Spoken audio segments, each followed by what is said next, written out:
மருத்துவ மாணவர்களின் போராட்டத்தை முடிவுக்கு கொண்டுவர தேவைப்பட்டால் எஸ்மா சட்டத்தை பயன்படுத்தலாம் என சென்னை உயர்நீதிமன்றம் யோசனை கூறியிருக்கிறது. இந்த நிலையில் மருத்துவ மாணவர்களின் போராட்ட களத்தில் இணைந்திருக்கும் நமது செய்தியாளர் ராஜ்குமாரிடம் கேட்டறியலாம். ராஜ்குமார், மருத்துவ மாணவர்களுடைய போராட்டத்தை முடிவுக்கு கொண்டுவர தேவைப்பட்டால் எஸ்மா சட்டத்தை பயன்படுத்தலாம்னு சென்னை உயர்நீதிமன்றம் கூறியிருக்கிறது. இந்த உயர்நீதிமன்றத்தின் யோசனையை மருத்துவ மாணவர்கள் எப்படி பார்க்கறாங்க? ஏற்கனவே உயர்நீதிமன்றம் வழக்கு இருக்கும்போது மாணவர்கள் போராட்டத்தை திரும்ப பெறுவார்கள் என்ற நம்பிக்கையும் தங்களுக்கு இருப்பதாக கூறியிருக்கு. இதனை அங்க இருக்கக்கூடிய மாணவர்கள் போராட்டத்தில் ஈடுபட்டவங்க எப்படி பாக்குறாங்க?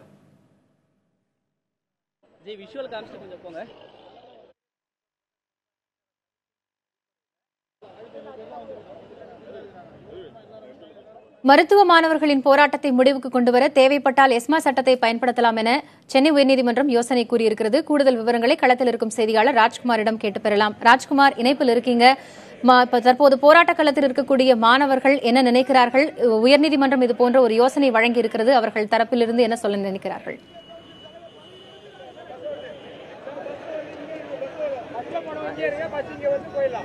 அரசு மருத்துவர்கள் மற்றும் மருத்துவ மாணவர்கள் அரும்பாக்கத்தில் இருக்கக்கூடிய தமிழ்நாடு மெடிக்கல் கவுன்சில் முன்பாக தொடர்ந்து இப்போது ஆர்ப்பாட்டத்தில் அவர்கள் ஈடுபட்டு வருகிறார்கள். அதாவது தொடர்ந்து தங்களுடைய போராட்டம் நடைபெறும் என்று அவர்கள் தெரிவித்திருக்கிறார்கள். குறிப்பாக இந்த மருத்துவ கவுன்சில் முன்பாக அவர்கள் நடத்தக்கூடிய போராட்டமானது தமிழ்நாடு மருத்துவ கவுன்சிலினுடைய நிர்வாகிகள் எந்தவிதமான நடவடிக்கை எடுக்கவில்லை என்று அவர்கள் தெரிவிக்கிறார்கள். இதை குற்றச்சாட்டை தெரிவிப்பதற்காக இந்த இடத்தில் போராட்டத்தில் அவர்கள் ஈடுபட்டு வருகிறார்கள். அதே போன்று இந்த போராட்டம் தொடரும் என்று மருத்துவ கவுன்சில் இங்க இருக்கக்கூடிய மருத்துவ சங்கத்தினுடைய நிர்வாகிகள் தெரிவிக்கிறார்கள். தற்பொழுது அவர்கள் இருக்கிறார்கள், அவருடைய பேசுவோம். சார் வணக்கம். இப்போ நீதிமன்றம் சொல்லியிருக்கு மீண்டும் அரசு பேச்சுவார்த்தை நடத்தணும்ன்ற ஒன்று சொல்லியிருக்காங்க. அதே போல தேவைப்பட்டால் எஸ்மா சட்டம் கொண்டு வரக்கான நடவடிக்கை இருக்கிறாங்க. உங்களுடைய போராட்டம் எப்படி இருக்கும்? நீதிமன்ற கருத்தை எப்படி பார்க்குறீங்க? நிச்சயமா நீதிமன்ற கருத்துக்கு நாங்க கட்டுப்பட்டவங்க தான். இந்திய குடிமகனாகிய நாங்கள் நீதிமன்றத்தை உயர்வாக மதிக்கிறோம். இப்போ இந்த இதுல குறிப்பா 50% இடஒதுக்கீடு வழங்கப்படணும்னு நியாயமான கோரிக்கையை ஏழை மக்களுக்காகவும் ஏழை மாணவர்கள் எதிர்காலத்தில் MBBS படித்து சேவை மனப்பான்மை உள்ளவர்கள் இந்த தமிழ்நாட்டின் சுகாதார நிலையை உயர்த்த வேண்டும் என்று கடந்த 17 நாட்களாக அரசு மருத்துவர்கள் போராடி வருகிறோம். அரசு முதல் நாளிலேயே இந்த போராட்டத்திற்கான நியாயமான கோரிக்கையை நிறைவேற்றி இருந்தால் 17 நாட்கள் வரை இந்த போராட்டம் தொடர வேண்டிய அவசியம் இல்லை. நாங்கள் கேட்பது இந்தியாவில் இருக்கும் அனைத்து ஏழை மக்களையும் பாதுகாக்க இந்திய அரசு ஒரு அவசர சட்டத்தை கொண்டு வர வேண்டும். எனவே இதில் மக்கள் பாதிக்கிற மாதிரி நாங்க ஏதாவது போராட்டம் பண்ணா எஸ்மா டெஸ்மா சட்டம்லாம் சொல்லி பயமுறுத்தலாம். மக்கள் பாதிக்கிற மாதிரி நாங்க எந்த போராட்டமும் பண்ணல. மொத்தம் இருக்கிற 16-17 மருத்துவர்கள் 1-2%, அதாவது ஒரு 200-400 பேர் மட்டும் தொடர்ந்து போராட்டத்தில் ஈடுபட்டு வரோம். அந்த மருத்துவர்கள் மக்களுக்காக போராடும் போது நீதிமன்றமும் அதுக்கு மதிப்பளித்து மக்களுக்கு ஒரு விழிப்புணர்வு உண்டாக்கக்கூடிய மக்களுக்கு மனு கொடுத்து போராட்டத்தை நடத்திட்டு வரோம். எனவே இந்த போராட்டத்துக்கு மதிப்பளித்து மத்திய அரசுக்கு அழுத்தம் கொடுக்கணும் நீதிமன்றங்கள். இது மாதிரி மக்களுக்கான ஒரு சட்டத்தை உருவாக்குறதுக்கு அரசுக்கு என்ன கஷ்டம், அதை தானே நாங்க கேட்கிறோம். நாங்க எங்களோட இது மக்களுக்காக கேட்கிற இந்த போராட்டத்துக்கு மக்களும் உணர்ந்து எங்களோட இணைந்து போராடணும். ஒருவேளை நாளைக்கு இது மாதிரி ஏதாவது ஆக்ஷன் எடுக்கிறாங்க, எஸ்மா சட்டம் பாயும் டெஸ்மா சட்டம் பாயும்னா எங்களுக்கு பயம் கிடையாது. அப்படி ஒருவேளை இருந்தா கூட மக்கள் இதுக்கு துணை நின்று தமிழ்நாட்டின் உரிமையை மீட்டெடுக்க அனைவரும் ஒன்றாக இணைந்து போராட வேண்டும்ங்கிறது எங்களோட கோரிக்கை.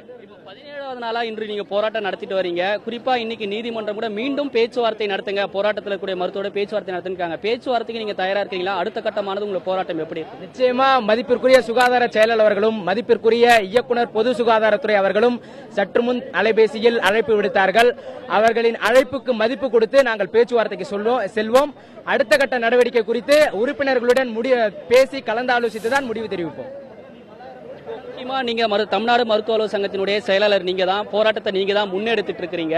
இனி அடுத்த கட்டமா உங்களுடைய போராட்டம் எப்படி இருக்க பொழுது? குறிப்பா உங்களுடைய போராட்ட கோரிக்கை ஒரு புறம் இருந்தாலும் மருத்துவமனையில நோயாளிகள் பாதிக்கப்படக்கூடிய ஒரு சூழல் இருக்கு. சோ இதுக்கு அரசுக்கு ஒத்துழைக்கிறது, இந்த பேச்சுவார்த்தைக்கு ஒத்துழைக்கிறதுக்கு உங்களுடைய நடவடிக்கை எப்படி இருக்கு? அதாவது இந்த நோயாளிகள் பாதிப்புங்கிறத பொறுத்தளவு நாங்க மிக தெளிவா இருக்கோம். நோயாளிகள் பாதிக்காம இருக்கணுங்கிறது தான் முதல் நாளே நாங்க போராட்டத்தை தெளிவா பேசி ஆரம்பிச்சோம். அதுக்கு மிகச்சிறந்த எடுத்துக்காட்டா கடந்த ஞாயிற்றுக்கிழமை போலியோ முகாம், சொட்டு மருந்து முகாம் நடந்தது.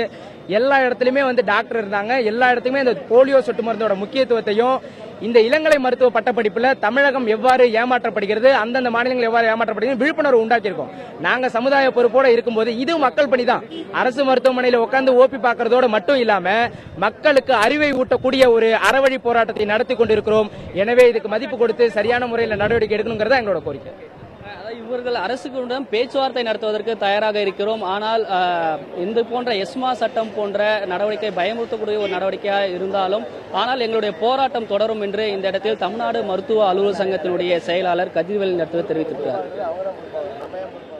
நீதிமன்றத்திற்கு மதிப்பளித்து அதன் மீது நம்பிக்கை கொண்டு மருத்துவர்கள் பணிக்கு திரும்புவார்கள் என்று நம்புவதாக நீதிமன்றம் தெரிவித்திருக்கிறது. அடுத்த கட்ட பேச்சுவார்த்தையின் பிறகுதான் தங்களுடைய போராட்டம் எப்படி இருக்கும் என்று மருத்துவர்கள் தரப்பிலிருந்து தெரிவிக்கிறார்கள். போராட்டம் குறித்த தற்போதைய களத்தகவல்களை வழங்கியமைக்கு நன்றி ராஜ்குமார்.